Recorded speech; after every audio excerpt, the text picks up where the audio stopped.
When Buddha got enlightened on that full moon day in the month of May, it is said that he maintained silence for the whole week. He did not say a word. Mythology says that all the angels in the heaven were frightened. They knew that it was the only once in a million that someone blossoms like Buddha. Now he was silent. The angels then requested him to say something. He said, "Those who know, they know, even without me saying it, and those who do not know will not know even if I say it." Any description of light to a blind man is of no use.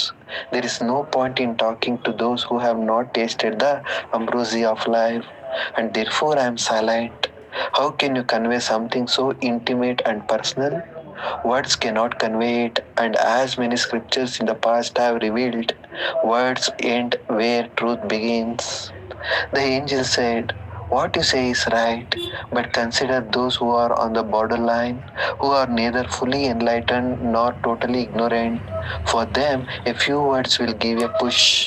For their sake, you speak, and every word of yours will create that silence.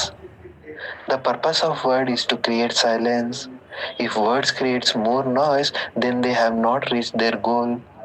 Buddha's words would definitely create silence because Buddha is a manifestation of silence. Silence is the source of life and is the cure of diseases. When people are angry, they maintain silence. First they shout and then silence dawns. When one is sad, they ask to be left alone and retreat into silence. Similarly, silence is the recourse one takes to it ashamed. If one is wise too, there is silence. The purpose of word is to create silence. If words creates more noise, then they have not reached their goal. Buddha's words would definitely create silence because Buddha is the manifestation of silence. Look at the noise in your mind. What is it about? Money, fame, recognition, fulfillment, relationships? The noise is about something. Silence is about nothing. Silence is the basis. Noise is the surface. From the very beginning, Buddha lived a very satisfied life. Any pleasure was at his feet the moment he wanted it. One day he said, "I would like to go to and see what the word is." Buddha set out in the quest for truth all by himself, leaving his palace, his wife, and son.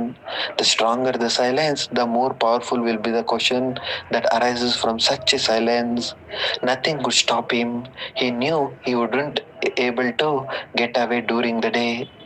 So he quietly escaped at night and his search continued for several years. He did all that people told him to do. He went from place to place, fasted, and he walked many paths before discovering four truths. At a time when there was so much prosperity, Buddha gave a begging bowl to his main disciples and asked them to go and beg. He made kings take off their royal robes and take a bowl in their hand. Not that they were in need of food, but he wanted to teach them the lesson of becoming nobody from being somebody. You are nobody, you are insignificant in this universe. When kings and geniuses of that time were asked to beg, they become embodiments of compassion.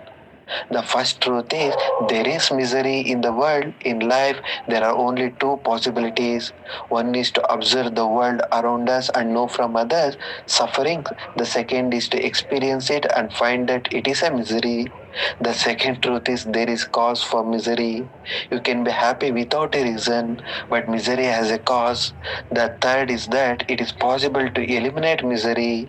And the fourth truth is that there is a path to be out of misery. Observe your true nature. What is true nature? It is peace, compassion, love, friendliness, and joy, and it is silence that gives birth to all these. Silence swallows the sadness, guilt, and misery and give birth to joy, compassion, and love. In this way, everyone can enjoy and cross the ocean of misery.